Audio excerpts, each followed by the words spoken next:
The Awakening, the Revised Edition by Lilac Moon. Chapter 28, Family Bonds.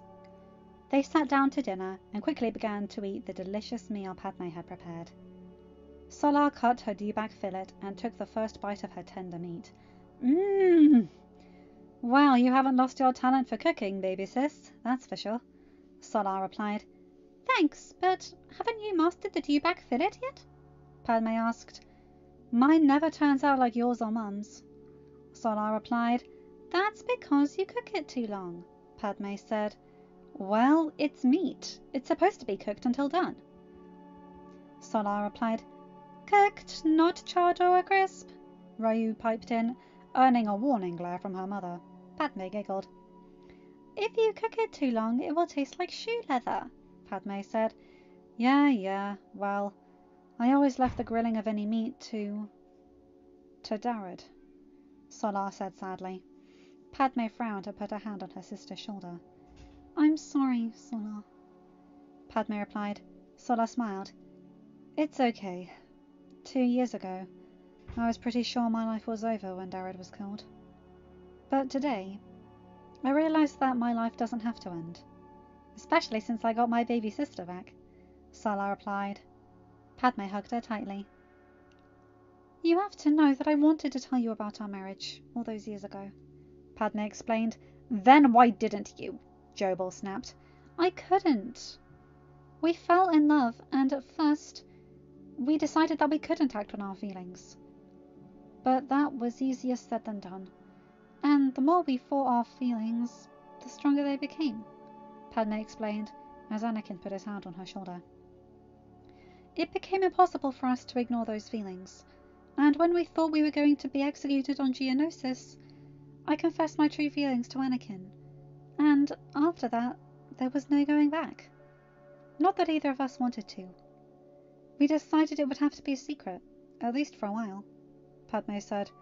We planned to tell you everything when we found out Padme was pregnant with the twins. But things didn't go exactly as planned, Anakin added. If you wanted to be together so badly, then you should have just done so. But being a Jedi must have been more important than being a good husband. Jobal spat. Mother, that's not true! Padme objected. You have to know that I was ready and willing to walk away, Mrs. Naberi. But the war complicated everything, and we both had people depending on us. We decided that after the war was over, we would both retire from our careers and start a family. Neither of us expected it to last as long as it did, and I eventually took Ahsoka on as a Padawan. We both grew to love her like a daughter, and I couldn't let her go out into those battles and not be there to watch out for her too, Anakin explained. We told Ahsoka about our marriage when I was about 6 months along with the twins, and then Obi-Wan after that. We were making plans to come home and start a family, Padme continued. But things didn't go as we planned, and I was completely caught off guard by Vader and Palpatine. Believe me, Padme and the children were my first priority, and that's when I found out that Palpatine was the Sith Lord. I went to stop him personally, so that the war would end and my family would be safe, Anakin said, pausing for a minute. But I wasn't ready or expecting Vader. He turned out to be someone I would never suspect in my wildest dreams, Anakin added. Then you knew this Vader? I mean, before he was in that awful suit? Solar asked. I didn't know if knew is the right term, but yes, in a way.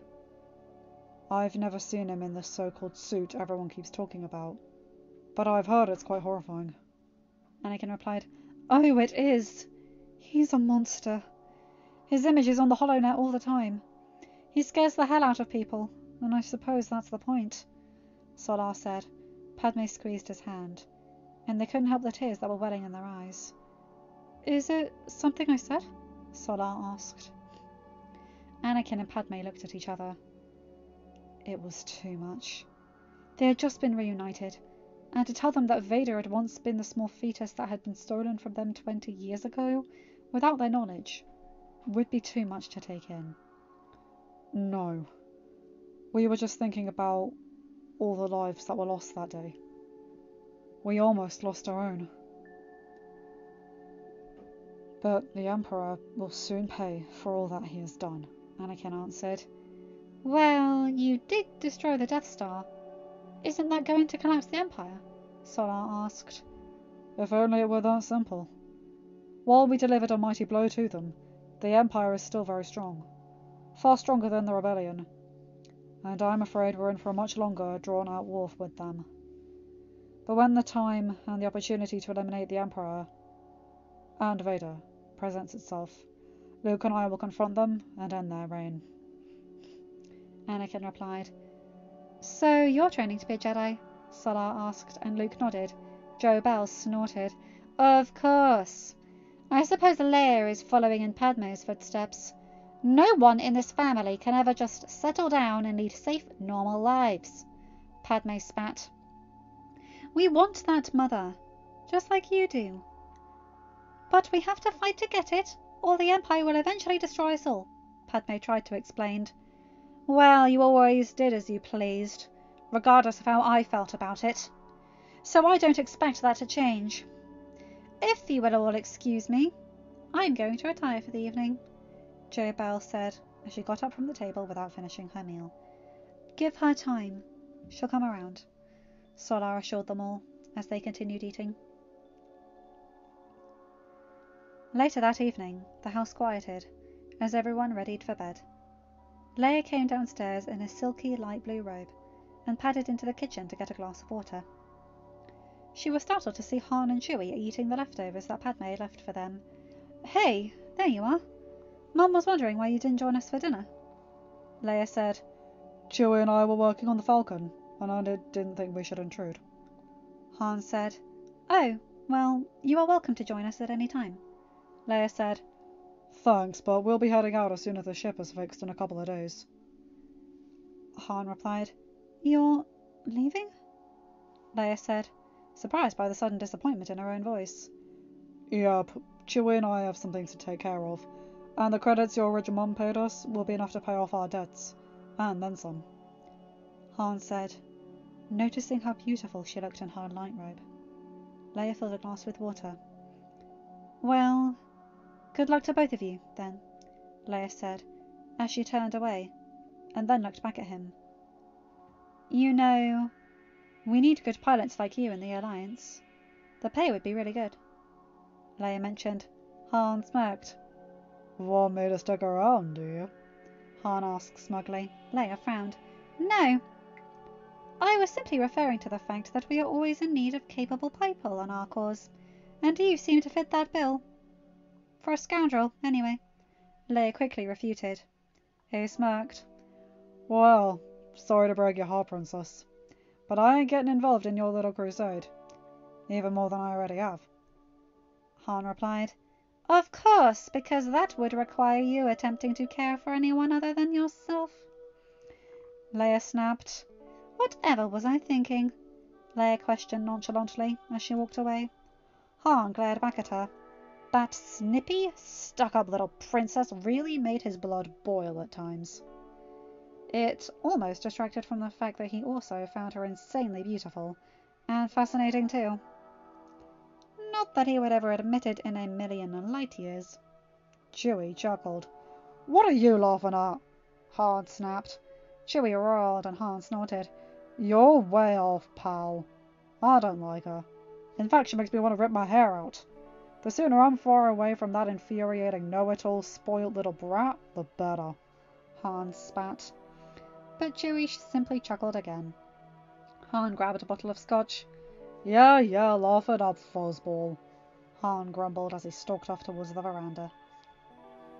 Padme sat at her vanity in a silky white robe as she brushed out her long, silky curls. She put her brush down and picked up the small control that was operating the holoscreen in their bedroom, just as Anakin exited the fresher. Angel, I'm not sure that's such a good idea, Han said.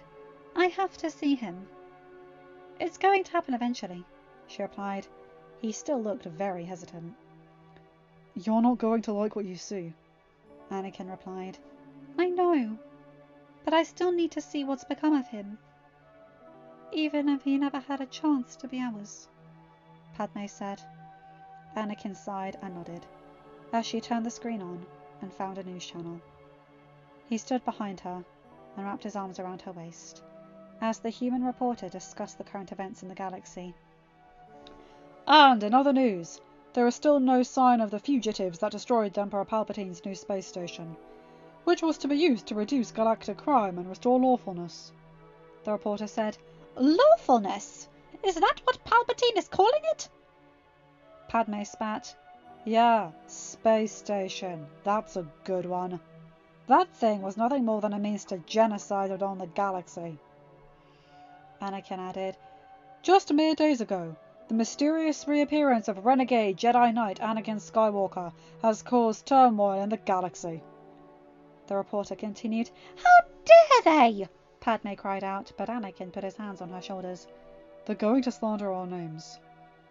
It's the only way Palpatine can act like he has control over the situation, Anakin reminded her. Lord Vader, the Emperor's right-hand man, has assured us all that Skywalker and his accomplices will be brought to justice in a rare statement to the galaxy, the reporter said as the clip was shown. A very tall man, garbed completely in black, with a frightening black mask appeared on the screen. Anakin and Padme both gasped in disbelief. The sounds of his controlled breathing sent cold chills down their spines. Anakin Skywalker has committed serious crimes against the galaxy.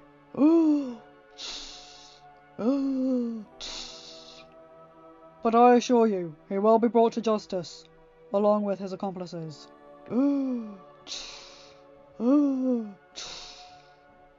is a criminal, and anyone with any information on his whereabouts will receive a great reward for divulging the information. Only when he is brought to justice can the safety of our galaxy be ensured, Vader announced. Tears slipped down Padme's cheeks as she shook her head in disbelief. "That bastard!" Padme cried. "That bastard Palpatine! I want him to die for what he's done!" Padme cried as she turned and sobbed against her husband's chest. He kissed her hair as his own tears slid down his cheeks. "Why? Why did he have to do that? To one of our babies?" Padme cried. Anakin gently rocked her in his arms and raised his hand, using the Force to shut the holoscreen off. He's going to pay, Padme. I promise. He will not hurt this family again, Anakin promised. Padme sniffed and nodded. "I know, but I don't want you blaming yourself. None of what happened was your fault," Padme assured him. If I could have stopped him and Vader. If I hadn't let Vader catch me off guard, I could have stopped them and none of this would be happening, Anakin said. "You were in shock. No one can blame you for that. You found out our son was stolen from us and turned into a monster. We can't dwell on what might have happened," she told him. He nodded and she smoothed her hands along his chest. "We can only move forward. We've been given a second chance to build a life together. And a family. I suggest we use it," Padme added. You're right. No more looking back. You've been reunited with your mother and sister. We're going to continue to build a relationship with Luke and Leia. And we're going to have a baby, Anakin said. She yelped as he swept her up into his arms and carried her over to the bed. The next morning, Padme stood on the veranda and breathed in the ocean breeze. Luke and Anakin had left after breakfast to train down at the beach. Right about now, her husband was probably having their son run laps and learning to lift rocks and other small objects with the Force. Their daughter was getting to know her cousins, who had taken her with them to the market to purchase food for the next week. She had been leery to let Leia go to the small town market nearby, but she had promised to keep the hood of her cloak up during the journey, and now Padme found herself with time to reflect. And her reflections were on the events that had occurred between herself and her husband last night. Anyway. "Hey, baby sister," Solar said as she joined her on the veranda. Padme smiled. "Good morning," Padme replied, as they sat down at the table. "Cuff?" Solar asked. Padme was about to say yes, but then realised that if there was a chance she could be pregnant, then she should stick to tea. I'm going to stick to tea this morning, Padme replied. So I thought we could catch up this morning. It's been way too long since you and I just sat and talked, Salar said. Padme nodded. I agree. I'd love to catch up. I was so surprised when I heard that Pooja is the senator of Naboo, Padme mentioned. Salar nodded. She reminds me so much of you. The Imperial Senate is a much different Senate than the one you served in. But she pushes on, trying to make a difference.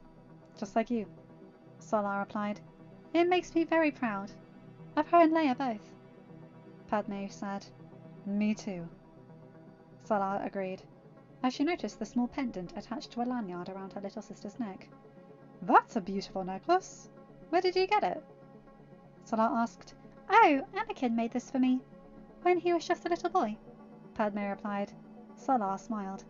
I should have guessed. You two have an amazing romance. Not even the best romantic writer could have ever scripted a better story, Salar said. Well, you know what it's like to be in love. What Anakin and I only have become a story because of everything we've had to face in order to be together, Padme replied. Yes, I know what it's like to be in love. What Darad and I had was special, but not like what you and Anakin have. You two have something very unique, I can tell. I mean, he defied the Jedi Code for you, after all, Salar said with a smile. Anakin and I are soulmates, and trying to remain apart just wasn't an option. I love him more with each passing day, and I know he feels the same about me, Padme replied. Salar sighed. Yep, not even my favourite romance novelist could have written a better love story. And I bet the love scenes are out of this world, Salar said, and Padme's mouth dropped open. Salar! She said in mock outrage. What? You finally have a love life, so don't think I'm not going to grill you for details, Salar replied. My love life is between me and my husband, Padme stated. Oh, come on, baby sis, throw me a few spicy tidbits. I live off romance novels now. I have no love life of my own anymore, and yours is, well, I'm guessing downright steamy, Salar teased. So you're going to live vicariously through me? Padme questioned. Salar shrugged. Why not? That husband of yours is gorgeous, and from the way you two are around each other, I bet he's wild in bed, isn't he? Salar asked. Padme reddened and shook her head. I'm not answering that, she replied. You don't have to. Your face says it all, and I'm not surprised. I mean, head to toe, that man is gorgeous, Salar said. Padme couldn't help but smile in agreement. He is gorgeous. And sexy. I'm a very lucky woman. But that's all you're getting out of me, Padme replied. Oh, come on, baby sis, give me a little more than that, Salar begged. Padme looked at her slyly. Fine, I'll give you just a small tidbit, Padme said as she stood up and went to the railing. Anakin comes from a planet called Tatooine, and it's very hot there, because the planet has 2 suns. And let's just say that he makes me burn hotter than the binary suns of Tatooine, Padme told her. Salar giggled. That good, eh? Salar asked. Padme smirked. And then some. He is very nice to look at, wouldn't you agree? Padme asked, as she gazed out over the railing. Salar stood and came down beside her. Down below, there was a shirtless Anakin sparring Luke and Ahsoka. Sweat glistened on his bare back as every rippling muscle flexed and bulged. Wow, it is really hot out here, Salar said. Padme giggled. Uh-huh, and he's all mine, Padme boasted. Like I said, baby sister, you're one lucky woman. I'm going to get us a pitcher of ice water so we can cool off, Padme said, as she started to walk inside when she nearly ran into Rex. Oh, excuse me, my lady, Rex said politely as he stepped aside. Salar blushed, for it wasn't often that she was spoken to with such reverence. Thank you, she squeaked as she hurried inside. Padme smiled and shook her head. Perhaps there would be romance in her sister's future after all. Thank you for going with the girls to the market, Padme told him, Rex smiled and nodded. Well, I felt better about keeping an eye on them. We're pretty safe out here, but I felt better all the same, Rex replied, as he observed Luke's training with her. He's really training him hard, Rex said. Padme nodded. Luke is very eager to learn, and Anakin and Obi-Wan believe that Luke will have a big part in bringing down the Empire. Padme replied, Probably. Because, if you want the truth, I'm not sure Anakin has it in him to kill Vader. You know that being that he was supposed... Rex trailed off. It's okay. You can say it. He was supposed to be our son. But he's not. He never had the chance. And I know that if Anakin has to make the decision between Vader and the rest of us, he'll do what he has to do in order to protect us. Padme replied. Rex nodded. She was right, of course. But Luke would be even less apprehensive. For while he knew that Vader was supposed to be his brother, he didn't go through losing him like Anakin and Padme had. Solar returned with a pitcher of water and 3 small canteens, also filled with water. Here, they look hot, so I thought you could take them some water. Solar said. Thanks, Padme replied, as she headed down through the house. End of chapter. Hi guys, hope you enjoyed that one. I like it, but I don't want to comment on too much. I don't really see too much that caught my eye. Though Solar and Rex could be a cute little side plot. I like that idea. Anyway, you guys know the drill. Like, comment and subscribe and hit that bell to get notified whenever I upload a new video. Have a good day, night or whatever time zone you're in. Bye my guys, gals and non-binary pals. I'll see you in another video. Take care.